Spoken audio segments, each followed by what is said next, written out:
Basically ওনার বিরুদ্ধে এই মামলাটা করছে ওনার রাইভেল একটা গ্রুপ ছিল উনি যখন ঠিকাদারি করতেন।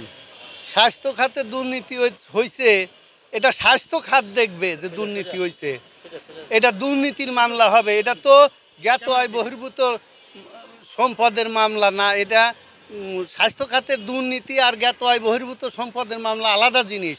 উনি নিয়মিত একজন করদাতা, উনি যে কর দিছে আয়কর বিভাগে এনবিআর কর্তৃক তাহা সঠিকভাবে গৃহীত হয়েছে। সুতরাং ওনার আয়কর রিটার্নে যে সম্পদ পরিমাণ উল্লেখ আছে তার বাইরে ওনার এক বিন্দু পরিমাণও কোনো সম্পত্তি নাই। এটা ওনারে শুধু হ্যারাস করার জন্য বারবার সম্পদের মামলা দেওয়া হয়। ওনার বিরুদ্ধে একটা মামলা হয়েছিল বনানী থানায়, আমি ইয়ার সময় বলেছি, সেটা ছিল ২৬/২ ধারার অর্থ উনি সম্পদের তথ্য গোপন করছে, ইলাবোরেট তদন্ত করছে, তদন্তকারী কর্মকর্তা করে সেইটার এফআরটি দিছে, আদালত কর্তৃক সেটা গৃহীত হয়েছে।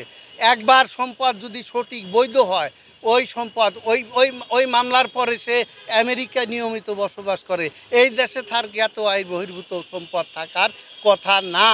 আর এখানে রিমান্ডের যে প্রশ্নটা আসছে, রিমান্ডের প্রভিশন হইল কোনো তথ্য যদি উদ্ঘাটন করে ৩৪৪ ধারায় বলা আছে রিমান্ডের পয়েন্ট, এখানে তার স্পেসিফিক মামলা হয়েছে, সুনির্দিষ্ট মামলা।